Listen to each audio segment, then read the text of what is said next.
We have an agent briefing for the Division 2. We're going to jump into this and see exactly what is coming up to the game. We've got a 5-second timer. Let's have a look.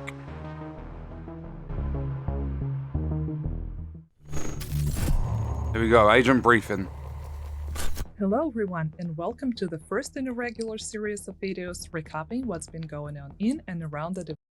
Can I just point this out quick? I actually kind of miss Hamish. I miss the state of the games. I don't think we'll ever get them back properly. 2 over the past few weeks. My name is Daria, and this is Agent Briefing.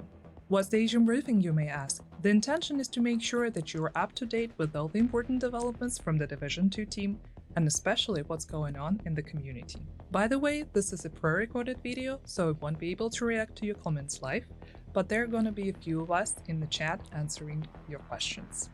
Okay, let's go! So it weren't even a proper live stream, it was pre-recorded. Roadmap update. As announced during the special report livestream on May 9th, the Division 2 is scheduled to receive 2 more major updates this year. Both Season 10 Well, there we go. The Division 2 Warlords of New York Season 10. New manhunt, new gear, weapons and 2 apparel events, new countdown difficulties, new legendary difficulties, strongholds, quality of life improvements. Early September. It was supposed to be late August. So there's a delay on that stuff already. Let's continue. Season 11 will continue to develop the story through introducing new manhunt targets. We plan to add 3 new countdown difficulty options, which will become available to you with the title update 16 PTS this August. Right, so we've got a PTS coming, so public test servers, you can try the stuff early. We've got it coming in August. Also, Season 11, new manhunt, new game mode, hopefully is something interesting, and is not just a copy-paste of something else. Like Countdown, as fun as it is essentially just an outdoor summit. Then we've got new gear, weapons and 2 apparel events, quality of life improvements. Can I just point this out? The apparel events fucking suck in the Division 2 lately. We had the, street activation or whatever it's called. They go, oh look, you get an LED outfit. Except the people that make the LED hoodies have had to recall the product. So there's not a hoodie, and when you put on the, I think it's the backpack and the trousers, they have absolutely nothing LED to them. So the only parts, the only accessories of the outfit that has LED is the back of your shoes, which you can't see without pointing your camera to the ground, and your goggles on your mask that you can't see without pointing your camera, doing a 180 with your camera and looking at your face. So you can't see anything LED on the LED outfit. That really, really irritates me because I wanted to have a little mess around with the outfit. We updated the 2022 roadmap. Season 10, Price of Power, will arrive a little later than planned. We are targeting September 13th, following standard maintenance. September 13th, are you joking? Manhunt. Oh, you are joking. If they stick to that date, I can't play on launch day. I'm busy on the 13th, the 14th, and the 20th. Can't do it. No, it's going to have to be some late footage from me. I'll probably get some PTS stuff, but in terms of actually playing the season when it releases, you guys are going to have to wait. It's unfortunate, but that's what we get when delays and things come out. And a season full of goodies. A season full of goodies. We're also looking at tweaking the countdown experience beyond the difficulty options listed above to make it more rewarding and enjoyable. More information on that to follow very soon. Season 10 will also bring legendary difficulty to the 2 remaining strongholds, namely Tidal Basin and Manning National Zoo. Time to gear up. Additionally, we will continue to support the game with new apparel events and updates focused on game health. And that new PvE game mode, I bet you all can't wait to see it. Unfortunately, we'll have to wait a little bit longer for a grand reveal. But it's always so nice to have things to look forward to, am I right? Things to look forward to, but I don't get, this is the most, I understand sometimes I can be monotone if I'm tired, if I'm frustrated, but this is a, reveal, an update on a game. They need to be encouraging people to come back, and they are doing the complete opposite. They have the most monotone person from the community, or the bunch of community managers or whatever, sitting there talking to us about this. There's no one else involved in the commentary. It's just one person sat at a desk going, oh, I bet you guys can't wait to find out what's going on with the Division 2. Well, I mean, you're sitting there explaining what's going on. The game mode, at the moment, I have no hype for it whatsoever, because the last 2 game modes to come into the game were Countdown and Summit. Countdown, you just run in, you kill a bunch of hunters, you go and do a couple of objectives, you extract. At the end of the game mode, you typically get players that are going to call in the chopper too early. When it comes to Summit, you just go in there to grind floor 10 over and over again. And if you want to go up to floor 100, you get a couple of hunters. It's the same shit, so there's no excitement for a new game mode whatsoever. We need information. It's coming in December. There is 4 months until that comes out if it doesn't get delayed. Another thing, they've delayed a season. Seasonal stuff should not be delayed. They pretty much just reuse a load of things that are already in the game. They just create different areas for some of the missions, and they just put a new enemy in the game that you have to kill. It's nowhere near as complex as creating a brand new mission. And then with legendary missions, they still are not on the horizon for this game. And I was talking to someone on Twitter about this, because I said, is there any hope for legendary missions and not just the strongholds? Because I understand Tidal Basin, Man in Zoo, but it'd be nice to run Lincoln Memorial, Bank Headquarters, Federal Emergency Bunker, DCD, like all the different missions that are in the game. American History Museum, Air and Space, all that sort of stuff. To be able to run those on Legendary would be fantastic. And as a rewards type thing for players, if you do every single main story mission in one of the regions, you get a weekly reset, you get some really cool rewards. You get a brand new powerful exotic the first time you complete a region of all of the main story missions in there on Legendary. Something like that. There is so many things they could come up with for this game, and none of them have a brain cell to put between them to come up with things that are actually fucking exciting. I don't care for a season where I can complete all 100 levels in about 4 hours. If you're farming floor 10 in the Summit, and like this is widespread, a lot of people know about the floor 10 grind in the Summit. If you're sitting there and you're grinding that over and over again, the other day I went from season level 23 to 100 in about 3 hours. That's 77 levels in about 3 hours. It's possible to do an entire season's worth of levels in about 4 hours of gameplay if you have the right players, the right builds, and so on. All that the season is dragging things out, building up the lore, and making people wait 3 months to actually experience anything whatsoever. You get leagues which are boring as shit. You get manhunt targets which are irrelevant besides the final one. The last mission in Season 9's manhunt was fantastic on the side of lore and things like that. It's getting people excited for the end of Season 10 to see where the story goes. But people have to wait until the end of Season 10. And in the meantime, you get the same global events that have been running for the last couple of years. You get leagues. You get apparel events, which are typically a load of shit. They've had delays on them. They've had items missing. There's been a lot of issues with the apparel events. The PC crashing seems to be getting worse. And they were supposed to have fixed it in a recent update. And let's continue before this turns into a half-an-hour ramble without actually watching this. The spec revamp. You have probably noticed that the spec revamp is not included in neither of the remaining Year 4 seasons. We know that you're all excited for it, but It we're just still says- working on the What do you mean excited for it? Nobody knows about it. It was put in one of them, I forgot what they're called, where they was giving us monthly updates on the stuff before TU15 actually dropped. They were giving us a couple of articles about things that were coming up, and they was talking about a specialization revamp, yet it never turned up in TU15, and now it's just coming when ready. And apparently everyone's excited about it. Nobody fucking thinks about it anymore. But linear level progression, new level system, all power increase perks, permanently tied to the character. Then the specialization tree, customization and choice, playstyle determines perks, valid in all game modes. feature and only plan to announce the release date when we're absolutely satisfied. They're only going to announce the real estate when they're absolutely satisfied, so we're never going to hear about this spec revamp. You then also at the bottom have the power of choice, mods, skill variants and sidearms used with other specializations mix and match. With the quality. Year 5. Oh, but there is more. I'm beyond excited to remind you all that we are committed to and have started working on The Division Year 5. Exciting times ahead!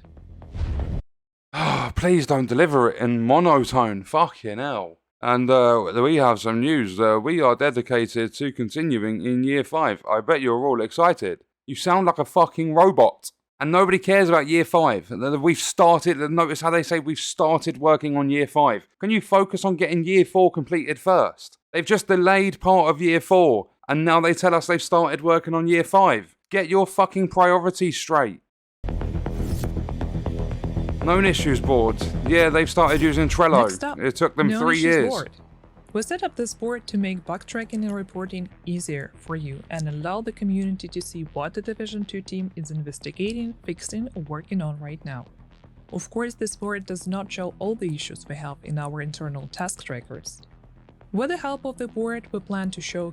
So they've just said we're using this so that you can provide feedback and see which bugs and stuff are being worked on. However, it doesn't show everything that we're working on internally. So what's the use for it? There's going to be some things in, like, people could put on here in the feedback, like, the variant of this skill is broken, and they could be like, yeah, we're already working on it. Well, display that you're working on it. Show people exactly what you're working on. Don't keep things internally. Isn't that the whole reason to make a Trello board? To show your community what you're working on, and yet you're holding things back. And I'm not doing this to rant and say the game's shit or anything. I want to fucking play Season 10. I'm doing this because I'm sick and tired of things being delayed. They literally had 1.5 years to work on year 4 of the game. How much longer do you need? Why is Season 10 delayed? What has gone wrong with the stuff? They're making variants of 2 missions already in the game. They're adding a new difficulty to a mode that's already in the game. And then they're bringing out a season. But this is Season 10. And before people say, if you think you can do it or you do a better job, then go do it, I'm not qualified for this stuff. They are. They've had 9 seasons of experience and they still can't get it right. Is the most relevant issues and update statuses every week, as well as add or remove issues. Yeah, but how can you determine what's the most relevant? Labels, it might not be relevant to a certain player. And the title update text should give you all the information you need to know about the specific issues. We want to commit to being transparent with our players and also save you some time browsing through forums to find out if the issue you want to report has been submitted earlier. You will find the explanation for all listed categories in the Information Center menu. Also, if you do not see the issue you want to report pinned to the board, feel free to report it through Ubisoft Help. You will find the link in the menu on the left. ECF Foxtrot. Okay, what's the ECF done previously? The task force has been a key element in making game-changing updates. Prime examples are the updates 1.4, 1.6, and 1.8 in the original Division game, which were heavily influenced by previous ETF workshops. We want to continue. Yeah, hold up. This is really starting to piss me off. The Division 1.4, 1.6, and 1.8 were heavily influenced by the ETF. So you're not going to give us examples of the Division 2 and what the ETF have done for the relevant game? The game that you're currently working on, making new content for, you're starting up the ETF again, and you're giving examples of what they've influenced in the previous fucking title. Why would anyone join the ETF if you're not going to help with the Division 2? Explain things better. Engaging with the ETF community members on a more regular basis and welcome even more dedicated players. And the ETF sucked when the game was popular. In the past, participation in the ETF workshops on site was a question of navigating travel logistics, obtaining a visa, and making sure you can take time off work. A new format would help us. Dedicated PvP task forces. I know it says PvE there, but they don't do anything with PvP. We want the Foxtrot online have your say on the game, yeah. Your say that it's not going to fucking matter because it won't be listened to. About current the ETF have pushed for things in the past and nothing's been done. What does that mean for the future of ETF? Right now, the plan is to rebuild the existing programs. Rebuild, as I said, you're not going to rebuild anything because the community's disappeared. There's a few thousand people playing, like diehards, Division 2, like veterans that absolutely love the game, and a few new people when they pick it up cheap. But they want to introduce 2 new task forces dedicated to PvP and PvE elements of the game. They don't do anything with PvP, they haven't done since Red Storm left. And I'm pretty sure the Dark Zone at the moment is completely busted. By introducing 2 new task forces dedicated to PvP and PvE elements of the game. Do you need travel documents to be able to come to Sweden? Not this time. As mentioned earlier, ETF Foxtrot does not require travel into Sweden as the whole world is still dealing with the aftermath of the global pandemic. Unless we can ensure a safe and healthy condition for meeting in person, we would need to recommend communication in an online format. All selected agents will only need to have access to the dedicated... This is another thing I don't get. Why not deal with this shit earlier? You can enlist by filling out the application for ETF Foxtrot by scanning the QR code you see on your screen. Additionally, you need to be willing to sign an NDA. Is it possible to enroll in both PvP and PvE task forces? Yes, you can apply to all listed panels if you are sure you'll have enough time for both. However, the criteria for being accepted into both is stricter and will require the chosen agents to be equally engaging to keep their place in the program. I want to invite friends. Can I do that? Absolutely, feel free to share the link with other fellow agents. Keep in mind that we will select players based on our needs and criteria, so signing up does not guarantee an invitation.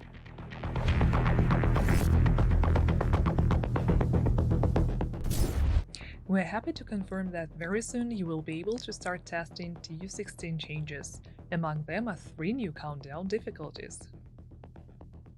3 new Normal difficulties. can be completed solo. Wait. Hard, best for 8 Normal can be completed solo. If you're good enough, you can do the fucking difficulty already in there solo. casual players. The current difficulty available at release will now be known as challenging, and is designed for a group of 8 match-made players. And finally, heroic, best for 4 to 8 hardcore players. So, the mode currently in the game is challenging and is suited for 8 match-made players. You can do it with teams of 4 fairly easily. Obviously, the more players you have, the easier it becomes, but they're adding hard difficulty, they're adding normal difficulty, which can be completed solo. So your rewards are going to be shite, and then they're adding heroic, which is set for 4 to 8 hardcore players. So what actually determines if you're a hardcore player? I guarantee it's something to do with like shade level. Like if they was to say a range of if you're going to be able to complete heroic and if you're not, I reckon they'll say, well, if you're over shade level 1500, you might have a good chance of completing it, when your shade level means nothing. I would like to know where they get their ideas and stuff from, because none of it makes sense. Additionally, we want you to test other changes we're designed to make countdown more Yeah, alright, so enjoyable just for get to the point everyone. where the other changes. For Teammates example, can't be to kicked prevent before or group during the leader from extraction. griefing their teammates by kicking them out before and That should have during been the fixed a long extraction, time ago. The feature will be disabled for countdown game mode starting from Tu16. Loot buff for the Also, second wave of starting hunters from and more Tu16, currency. The loot quantity and quality drops from the second New wave countermeasures of and extra hunters will be increased challenges. to motivate players. Let me guess. That's the changes they were supposed to make to the summit before they abandoned the game for a year and a half. They said they was going to constantly work to change things in the summit, and they just gave up with it. So teammates can't be kicked before or during the extraction should have been fixed a long time ago. They should have actually picked up on it in the PTS. Loot buff for the second wave of hunters and more currency also should have been picked up on in the PTS for TU15. New countermeasures and extra challenges. If you're creating a game mode, create it with enough variety so you don't need to do this stuff later on. This is all shit that should have been there in TU15. They've just dragged it out so they actually have something to do for countdown in TU16. To finish the session. By the way, you can find all these changes on our brand new known issues board. Go check it out. Yeah, it's a Trello board. We know about it. You've explained it already. Apparel event, here we The go. street activation apparel event contains 6 full cosmetic outfits to be collected. Carcosa, Encounter, Satchfree, Smile, LED, and Lucky. It also has 3 masks and 3 backpacks to collect. Yeah, you get a splat Street mask. activation Someone dropped a event keys fucking egg for on your the apparel mask. caches can be earned from the following sources. Shade leveling, 1 key every 4 shade levels. We know how Direct to level an purchase apparel with event. premium credits. It tells you at And the if top of you're your a Season screen. 9 pass owner, you'll be granted 3 extra keys. Yeah, the Most backpack and the excitingly, trousers are The pointless. event is live now. Time to dress up. And don't forget to share the screenshots of your agents sporting new outfits for a chance to be featured on our social media pages. Don't care about all that cosplay shit. This is exactly what it is. Agent hunters, highlights. and rogues, we see you. I'm Karina, your community manager, and I'm here to show you some agent highlights from the community. Let's get to it. Now, this is a Hold on. terrifyingly awesome cosplay of a hunter by Agent Scorch. Now, most of us A terrifying, awesome. Oh. Next. What's this next screen? So what's this? Don't.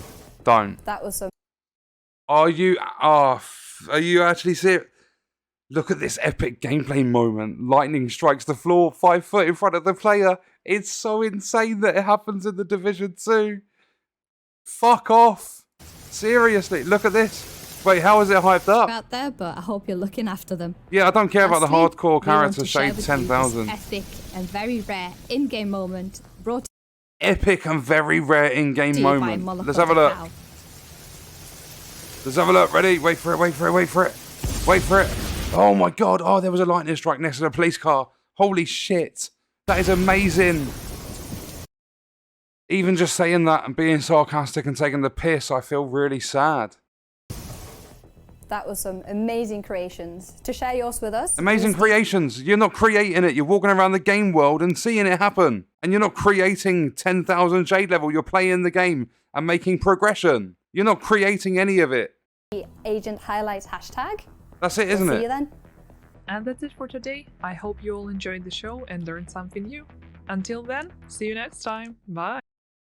I've learned something new. The whole team behind the Division 2 is even worse than it ever has been. Can we have some people that talk about gameplay and the different aspects and the features and things, like instead of just saying, this is what's coming up, Tu16, actually explain some of the things properly as to what's going to happen. Like, talk about some of the issues that are known, instead of just going, we have a Trello board. Talk about some of the issues, explain why it might have happened, and explain how you're fixing it. Actually give people information about the game that they're wanting to know about. This has been the most annoying agent briefing I've ever seen. It's essentially a state of the game, but one that's done, it's the Wish version of one. So you had state of the game with Hamish, with Yannick, with Chris Gansler. There was lots of people that did it. This is the Wish version, the agent briefing. And this is probably going to be the only one we'll see this year. Or something stupid. Oh, this whole thing's really pissed me off. I don't know if you can tell, because this has turned into a 20+ minute rant. But it's really annoyed me, because they've delayed a season which is supposed to be set on a 3-month schedule. They delayed it, which comes with 2 legendary strongholds, countdown modes, and a couple of other things. And then we have to wait a long, long time for anything else to come into it. It's all just a bunch of shit, if you ask me, if I'm completely honest. We started up the ETF. And if you take a look at the state of the ETF, they don't talk about anything anymore. They shut it down because they said that they're reopening and trying to rebuild it. So where was the discussion? The Division 1, what was it, 1.4, 1.6 and 1.8 were spoken about. There wasn't a single Division 2 title update that was spoken about in terms of the ETF influencing some of the changes. This is pathetic. Sort it out and start delivering good quality content to the Division 2. I want to play the fucking game. I want to play the new heroic countdown mode. I want to play legendary strongholds. I want legendary missions. I want to complete the apparel events. Stop delaying stuff. You've had plenty of time. Fuck year 5. Start working on year 4 and working properly and getting things out on time. Actually start focusing on getting that done before you start the work on year 5. And check out this video if you want to see more Division 2 content on the channel. That's going to do it for this one. I'll see you in the next one. I hope you guys enjoyed it. Thank you for watching.